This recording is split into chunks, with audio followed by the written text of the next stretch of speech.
Bom dia, professora Joana. Aqui estão os meus dois mapas que eu fiz, um de farmacodinâmica e um de farmacocinética, e eu vou apresentar eles para você.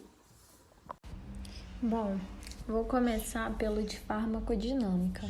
A farmacodinâmica representa o que o medicamento faz com o organismo, ou seja, como o medicamento irá agir no corpo do animal. Para começar, é importante falar sobre alguns conceitos, como os grupos farmacológicos, que são dois: os medicamentos estruturalmente inespecíficos e os medicamentos estruturalmente específicos. Os medicamentos inespecíficos são aqueles que não necessitam de alvos moleculares, como, por exemplo, receptores, canais iônicos, enzimas para desencadear sua ação farmacológica. Por isso, alteram as propriedades físico-químicas, como o pH e a solubilidade. Os medicamentos específicos, por sua vez, possuem a capacidade de abranger a maioria dos fármacos empregados. Eles são conhecidos como estruturalmente específicos porque apresentam ação ao se ligarem às moléculas-alvo específicas. Agora irei falar um pouco sobre os alvos farmacológicos. Para que os efeitos farmacológicos ocorram, em geral é preciso que haja uma disseminação das moléculas do fármaco dentro do organismo ou tecido. Ou seja, as moléculas de um fármaco precisam se conectar aos constituintes específicos de células ou tecidos para produzir um efeito.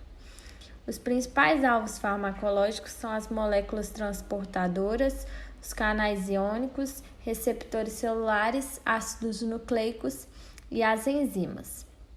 As moléculas transportadoras serão responsáveis pelo carreamento de substâncias para o interior das células e, por isso, possuem um reconhecimento específico para cada uma das suas estruturas. Nas enzimas, os fármacos podem ativá-las ou inibi-las, pois os mesmos podem fornecer íons que irão atuar como ativadores de enzimas. Outros fármacos podem ativar enzimas por mecanismo de adaptação, ou seja, induzindo a enzima a modificar sua estrutura do estado inativo para ativo. Há também os medicamentos que interagem com os receptores, podendo atuar ativando ou bloqueando os receptores. A ativação ou bloqueio de receptores, que são macromoléculas funcionais, onde o fármaco se liga, desempenha um papel importantíssimo no mecanismo de ação. Em relação à interação fármaco-receptor, há duas formas, sendo elas agonista e antagonista. A agonista ocorre quando a substância ou medicamento se liga ao receptor e produz a ativação do mesmo, gerando o efeito farmacológico. Isso ocorre porque há afinidade entre a substância e o receptor e também tem a atividade. A agonista pode ser total, ou seja, quando obtém sua resposta máxima, e parcial, quando sua resposta é menos intensa. Já a antagonista acontece quando a substância que se liga ao receptor não produz ativação, porque possui afinidade, mas não tem atividade. Ela pode ser competitiva, que divide-se em reversível e não reversível, e pode ser também não competitiva. Outra relação importante de ser abordada é a relação dose e resposta, que irá determinar a dose necessária e a frequência, bem como o índice terapêutico para o fármaco na população de animais ou humanos. A interação do medicamento com o receptor remete à concentração do medicamento, que vai ser igual ao seu efeito biológico, e normalmente o efeito depende da quantidade administrada. Vale ressaltar que quando todos os receptores estiverem ocupados, haverá o efeito máximo. Outro fator importante é a potência, que refere-se à quantidade de medicamento. Normalmente ela está em miligramas e ela é necessária para produzir um determinado efeito, ou seja, quanto menor a concentração ou dose, maior a potência do medicamento. A inclinação é considerada a mudança na resposta por dose unitária. Dessa forma, ela reflete o mecanismo de ação, isto é, o mecanismo é igual a respostas diferentes. Há também a variação biológica, ou seja, a variação da resposta entre os indivíduos testados com o mesmo fármaco, pois o organismo é individual e cada ser vivo vai ter uma resposta única. Outro mecanismo relevante são os efeitos anormais que se subdividem em hiperreativo, no qual há uma resposta mesmo com uma dose pequena, hiporreativo, que necessita de uma dose maior para que ocorra uma resposta, tolerância, onde há uma resposta menor, porque já houve uma exposição prévia em dias e semanas. Taxifilia ou dessensibilização é a mesma coisa que tolerância, porém ela é desenvolvida em minutos. Efeito incomum, como o próprio nome já diz, é um efeito que não vai ser esperado. Supersensibilidade, quando há uma sensibilidade dos receptores e isso causa um aumento do efeito. Hipersensibilidade é quando ocorrem reações alérgicas. Por fim, há a interação medicamentosa, que pode ser por sinergismo, onde ocorre o efeito de dois medicamentos na mesma direção. O sinergismo divide-se em adição, que ocorre o efeito combinado de dois medicamentos e, portanto, a soma dos efeitos isolados, ou por potenciação, que é maior que a soma dos efeitos isolados. A interação medicamentosa também pode ser por antagonismo, onde o efeito pode ser anulado ou reduzido com a interação de dois medicamentos, e o antagonismo ele vai se dividir em farmacológico, quando há competição pelo receptor, farmacocinético, no qual a concentração plasmática será reduzida, fisiológico, quando há ação em locais distintos com efeitos opostos, e por último, o químico, que irão reagir entre si e não com receptores. Agora eu vou falar um pouco sobre a farmacocinética, que é o que o organismo irá fazer com o medicamento, ou seja, o movimento da substância no corpo. E é bom falar também que ela aborda eventos sucessivos, ou seja, um é continuação do outro. O primeiro deles é o processo de absorção.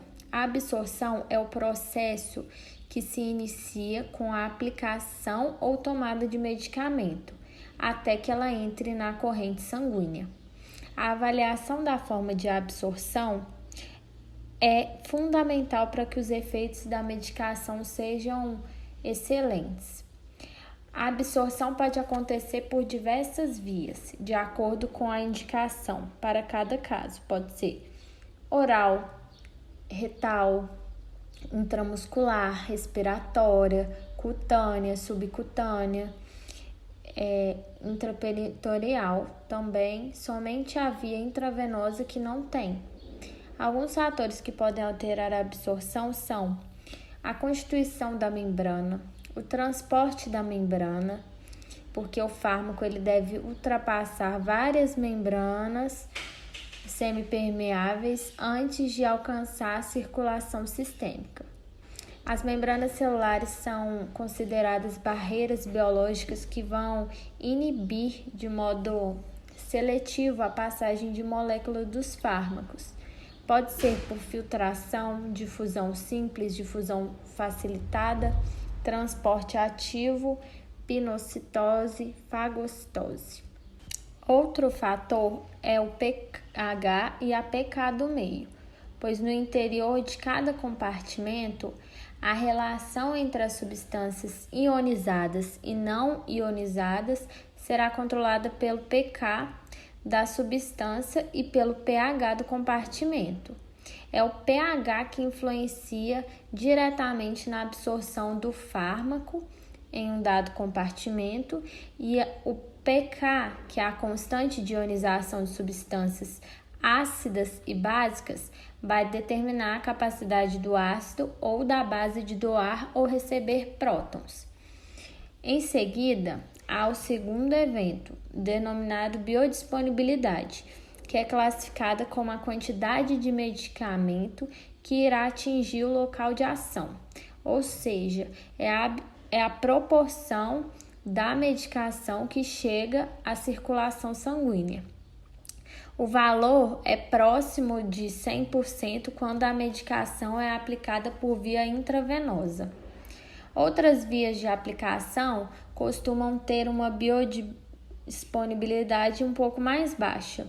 A biodisponibilidade é que irá determinar a quantidade absorvida, a velocidade de absorção e a permanência do medicamento associada com a resposta. Além disso, ela irá auxiliar também na dosagem e no teste de bioequivalência. Posteriormente, há a distribuição, onde o medicamento irá sair da corrente sanguínea e vai passar para o seu local de ação. Na corrente sanguínea, o medicamento pode estar na sua forma livre no sangue, onde chega rapidamente ao local de ação, pode estar ligado à proteína, que nesse caso o medicamento não conseguirá sair do sangue e ir para o tecido-alvo, e também pode ser sequestrado para depósito. Dessa forma, ele irá para tecidos com maior afinidade e irá fazer um estoque de medicamentos. Há alguns fatores que podem alterar a distribuição, como o grau de vascularização, ou seja, quanto maior a vascularização, maior será a distribuição. Os tecidos que recebem uma porcentagem maior do débito cardíaco tendem a receber concentrações maiores de um fármaco que se encontra dissolvido no sangue.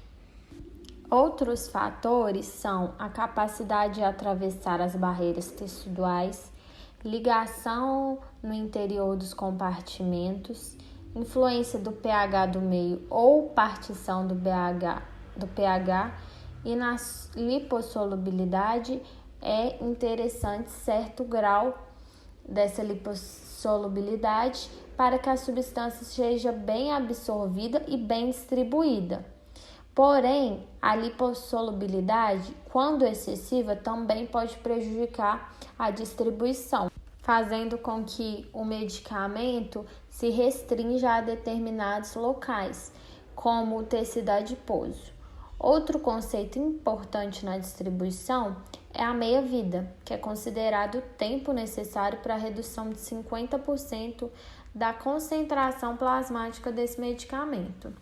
A metabolização, ou também denominada biotransformação, é considerado o mecanismo para transformar o medicamento.